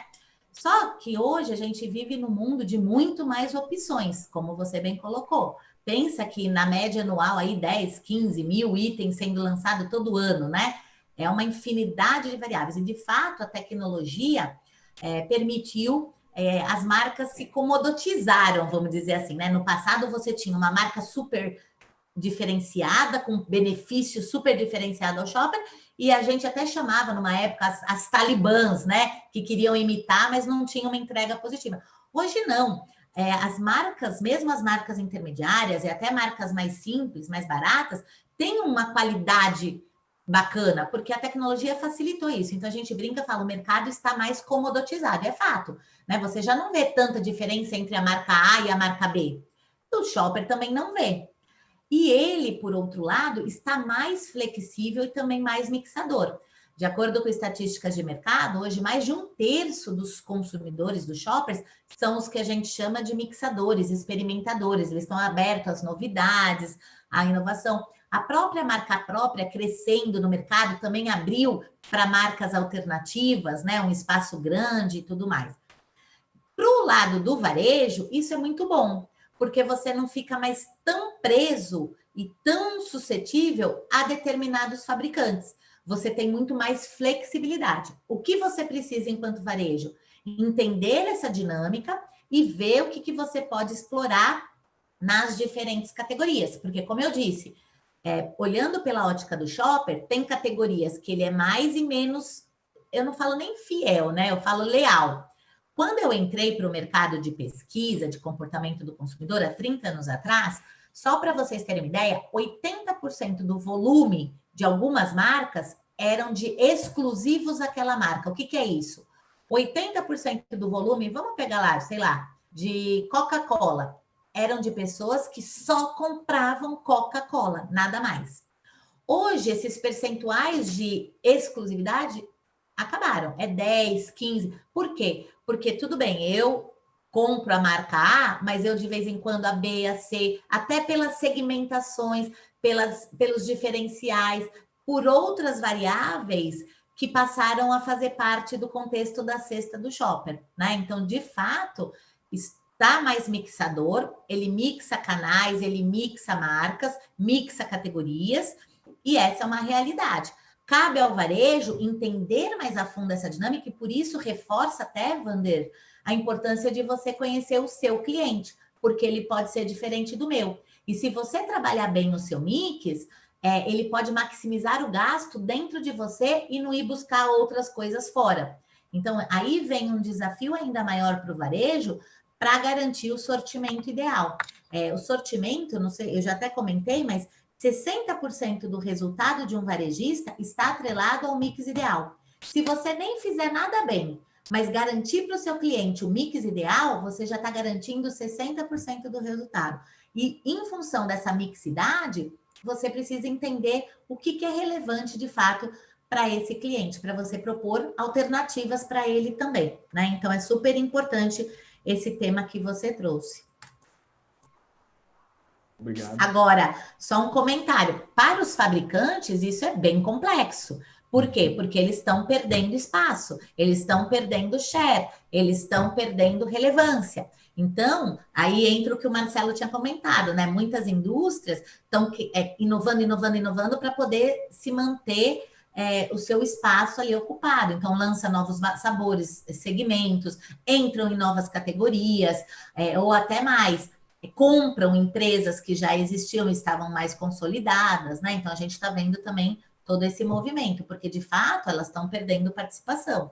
Né? Todas as revistas de varejo, todos os institutos de pesquisa mostram que está tendo uma mixidade muito maior e uma migração de marcas. Aquelas marcas que eram líderes absolutas não são mais, né? Bacana. Eu queria fazer uma pergunta para todos vocês. Em relação a Fátima até falou um pouco aí sobre essa questão da indústria, do fornecedor. Eu queria saber, assim, em relação ao relacionamento do varejo com a indústria, mais, assim, intimamente, do comprador com o vendedor. Como que vocês analisam, como que vocês veem esse relacionamento hoje, né? Como que está esse relacionamento? A gente está sendo um relacionamento realmente mais de parceria? No passado ainda tinha uma visão um pouco restrita, né? Dessa interação entre indústria e varejo. E aí eu gostaria de ouvir a opinião de vocês. Como que vocês veem? O supermercado tem muito a aprender com a indústria tem muito a aprender com o supermercado. Como que vocês veem esse relacionamento? Bom, Adriane, se me permitirem, eu posso contribuir aqui também. No passado, a gente vê que aquele momento da negociação, parecia que o representante entrava com um escudo no peito e o comprador com outro escudo no peito. Então, cada um querendo tirar o melhor para sua empresa e não se importando com o outro, com a outra parte. Hoje eu vejo que já se evoluiu muito. Hoje, o conceito de fazer junto, que seja bom para ambas as partes, está presente no dia a dia dos nossos negócios. Um outro ponto, acho que é muito interessante, que a gente tem percebido essa mudança, nesse envolvimento de ambas as partes, geralmente uma ação, as ações vinham prontas, da indústria está aqui, você aceita ou não aceita. A mesma coisa, contraponto disso, do supermercadista. Né? Tinha-se uma campanha onde o fornecedor, a campanha está aqui, você quer entrar? Custa X. Só que hoje se mudou, né? Tem se mudado ao ponto que evoluiu para que o outro possa participar da criação. Vamos fazer junto? Qual a sua opinião? Você pode contribuir com esse tema? Então, hoje a gente percebe essa mudança, e isso é super relevante para o nosso segmento. Você sai de uma relação transacional, né, onde a gente só pensa em prazo, desconto, para uma relação mais colaborativa. Essa é uma tendência super importante para que se possa maximizar resultado, principalmente nesse momento que a gente fala da nova era aí, dos últimos 2 anos, enfim, onde a gente tem esse olhar do coletivo, né, em que fazer junto faz a diferença, da cooperação, da colaboração. É super importante isso. E, inclusive, tem estatísticas de mercado, tem uma empresa que chama Advantage Group, que eles fazem esse monitoramento, a indústria dando notas para o varejo dando nota para a indústria, em vários atributos.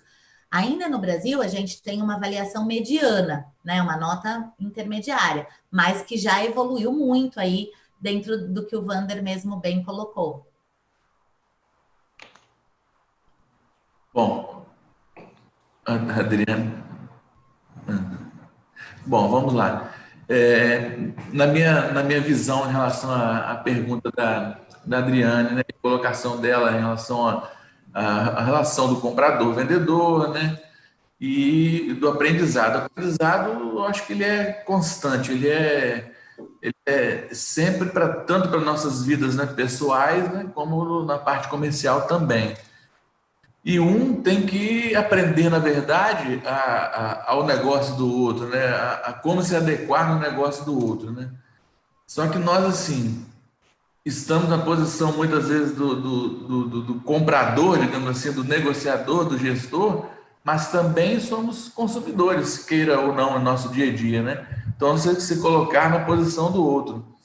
E as indústrias, eu digo isso infelizmente, que ao longo do tempo a gente vem observando, elas vêm tirando do consumidor, né?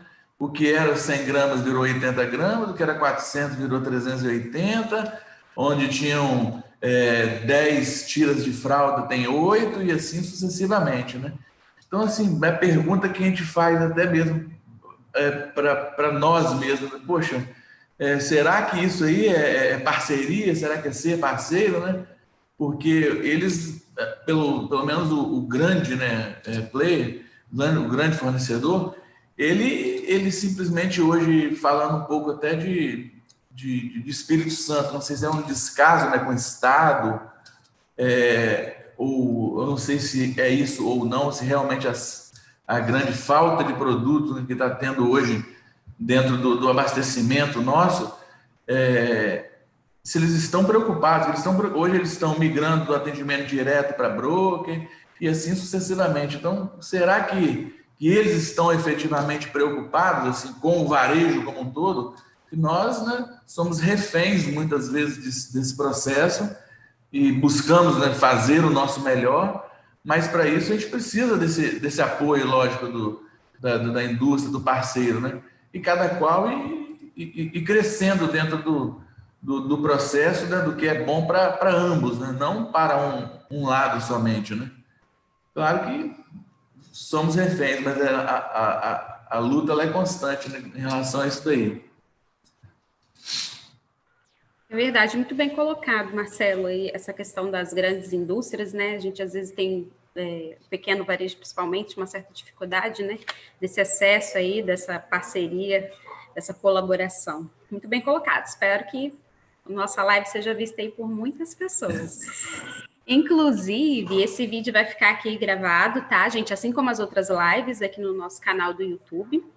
Eu vou encaminhar aqui para a última pergunta e gostaria de avisar também que aqui no nosso chat eu deixei um link para os participantes avaliarem esse evento e também solicitarem um certificado de participação. Então, é só procurar aí no chat, clicar aí no link e fazer a avaliação e solicitar o certificado. Antes da última pergunta, alguém tem mais alguma colocação? Posso fazer? Na opinião de vocês, o que antes era essencial manter no ponto de venda e hoje deve ser revisto pelos supermercados?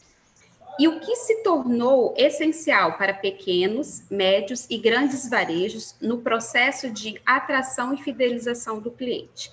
Ou seja, em resumo, o que antes era feito, que hoje já está em desuso, o que deve se manter em relação ali do relacionamento com o cliente, do relacionamento com o fornecedor, no ponto de venda, como que é? Como que está hoje a gestão comercial do... Posso começar? Pode. Quer falar? Começa, Wander, começa você.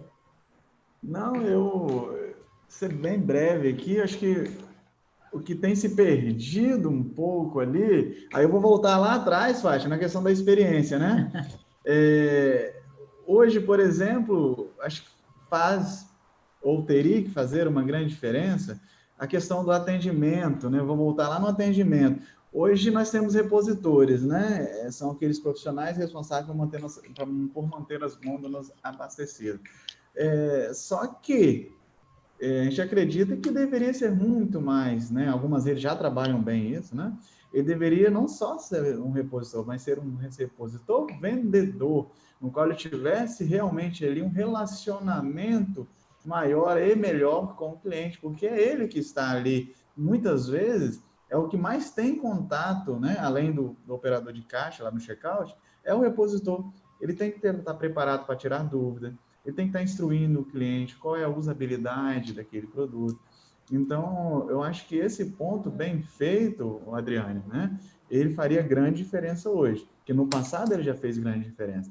Então, eu acho que, no meu ponto de vista, esse é um dos pontos, né? Que hoje faria uma grande diferença se a gente conseguisse trazer novamente, resgatar essa essência, gerar essa experiência. Eu queria trazer aqui alguns olhares. Primeiro, o que passa a ser relevante, que foi no passado, na época que era sistema balcão, e tem a ver com a questão do atendimento, mas é o conhecimento do cliente. E que com o autosserviço, de certa forma, nós nos distanciamos, né? Eu lembro quando eu era pequena, nos varejos lá da minha família, enfim, aí falava, seu Manuel, seu queijo chegou.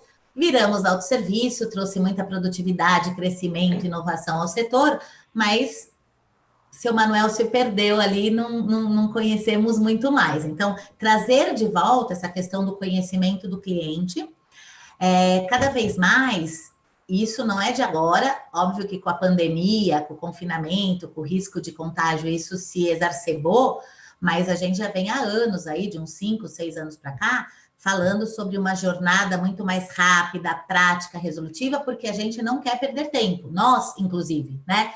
A gente não tem tempo, a gente queria ser o Unibanco 36 horas lá, né? Porque faltam horas para a nossa agenda louca. Então, para que eu possa ter essa jornada mais rápida, prática, resolutiva, eu realmente preciso sair desse olhar que era tradicional do varejo, setorizando por setor, por seção, mercearia, commodities, para uma linguagem shopper, né? De cuidados, de necessidades, de soluções. E até, no último ponto, na parte do layout, eu lembro quando eu era novinha, meus pais falavam assim, coloca isso lá no fundão, porque vende muito, a gente obrigar o shopper a ir até lá buscar. Esquecem isso, né? Hoje a gente está falando de tornar o ambiente, o layout interativo, rápido, ágil, produtivo. Então, forçar o cliente dentro da loja não existe mais. Ele tem que se sentir, como o Wander bem colocou, estimulado a percorrer os corredores pelas necessidades, pela jornada, pela experiência.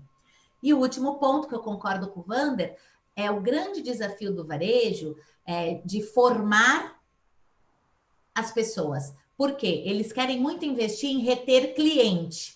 Mas para reter cliente, eu preciso antes reter a minha equipe, né? Então, tem um grande desafio aí, uma grande oportunidade, até pelos trabalhos que a própria CAPES desenvolve, de o varejo aproveitar as associações para formar a equipe, engajar a equipe, reter a equipe. Eu diria isso. Marcelo? Bem ampla, né, essa questão, né? Porque na verdade, assim, o dia a dia de cada loja, de cada segmento, ele é muito assim, tem as suas particularidades, né? Então, eu penso que você tem que entender o nicho que você está atuando, o nicho que você atua para você fazer essa interatividade, né, com o teu consumidor, com o teu cliente, né, deixando ele bem à vontade, né, porque, como no slide lá, bem do início da Fátima, né, produto por produto, ele encontra em qualquer lugar, né, o mesmo produto na loja A ou na loja B. Então, você trabalhar constantemente, lógico, o atendimento ao cliente, né? Deixando ele de forma à vontade na sua loja. Você tem um mix que atenda a necessidade. Ter um preço justo, né? Você nunca vai conseguir ganhar todos os produtos, o preço de todos os produtos em relação ao seu concorrente. É humanamente impossível, né? Tanto que trabalhamos em nosso slogan do melhor preço médio, né? Porque a gente trabalha algo médio, né, que possa atender realmente como um todo. Porque hoje a tecnologia, a informação, ela está aberta para todo mundo, né? Então, quer dizer, a gente não consegue, na amplitude, né, atender a tudo. Agora, o atendimento, lógico, você busca essa fidelização, é fundamental aí para a gente estar trabalhando o dia a dia. E como já foi falado aí no decorrer, né? Esse gerenciamento de categoria, ele tem que ser feito do que tinha, que pode ter hoje, mas também é muito particular de cada um, né? Cada um vai entender como trabalhar no seu negócio. Muito bom, Marcelo. O olhar para o próprio negócio é importante, né? Claro, com certeza. Um olhar mais direcionado para o próprio negócio. Pessoal, a gente vai chegando agora ao nosso fim. Eu gostaria de agradecer, né, a Fátima por ter aceito o nosso convite, disponibilizado aí esse tempo para trazer tanta informação valiosa, né, tanta opinião, assim, enriquecedora. Eu tenho certeza que todos que assistiram e nós também que estamos aqui participando, saímos daqui com algumas até novas ideias e novos posicionamentos também, né, frente a algumas situações, novas visões. Isso é muito bom. Promover um debate assim enriquecedor é muito bom, né? Eu gostaria de agradecer a Fátima, ao Wander e ao Marcelo. Sem vocês aqui, a gente talvez não teria conseguido chegar nesse debate, né? Que a gente conseguiu trazer o ponto de vista de quem está na loja, realmente, de quem está no dia a dia, de quem está ali no supermercado, quem convive com o cliente. Então, a participação de vocês foi essencial. Muito obrigada por ter aceitado o nosso convite. Se vocês quiserem dar a fala final, fique à vontade. Eu queria agradecer, para mim foi uma honra, não só o convite, mas também estar aqui com vocês, que de fato quem faz o negócio acontecer, né? Então, Marcelo, Wander, super obrigada. Adriane, você conduziu de maneira brilhante, não só esse momento aqui com a gente, mas toda a organização, então te parabenizar. Ao querido Hélio também o convite, para mim foi uma honra. E contem comigo aí, um abraço a todos, excelente semana e que o próximo semestre seja aí, apesar de desafiador, de bons resultados. Eu queria agradecer também, primeiramente, a Adriane, realmente, tá? Um nível de organização fantástico. Eu já conhecia um pouco o trabalho da Adriane através das reuniões da CAPES, que ela também gerencia. Parabéns, tá, Adriane? Muito obrigado pelo convite. Sim, é uma honra estar aqui e sempre que precisar, sempre será uma honra estar contribuindo aqui, né, com o nosso segmento. O Marcelo, prazerão estar com você aqui, tá? Fátima, uma grata surpresa te conhecer, assim, eu ainda não tinha tido essa oportunidade, então, assim, parabéns pelo seu excelente trabalho, tá? Obrigado pela toda a contribuição que você nos deu aqui hoje. É isso, Adriane. Legal. Bom, eu também gostaria de agradecer aí o convite, né, da Adriana, através da CAPES, né? Parabenizar a CAPES aí de estar promovendo esse debate que é bem enriquecedor, bem bacana aí. A Fátima, parabéns aí também. E o amigo Wander, que é um prazer revê-lo aí, virtualmente, nesse momento pandêmico que estamos passando, né? Isso. Muito bom. Gente, muito bom encontrá-lo. Obrigada. Muito bom encontrá-los aqui, mesmo que virtualmente, né? Como vocês disseram, esse é o papel da CAPES. A gente continua aí atuando na defesa, na orientação do setor supermercadista aqui no nosso estado. E a gente não poderia deixar de fazer isso neste momento, que está todo mundo precisando aí de informação. Muito obrigada. Tenham um bom dia e não se esqueçam de se inscrever aqui no nosso canal do YouTube e acompanhar as próximas lives.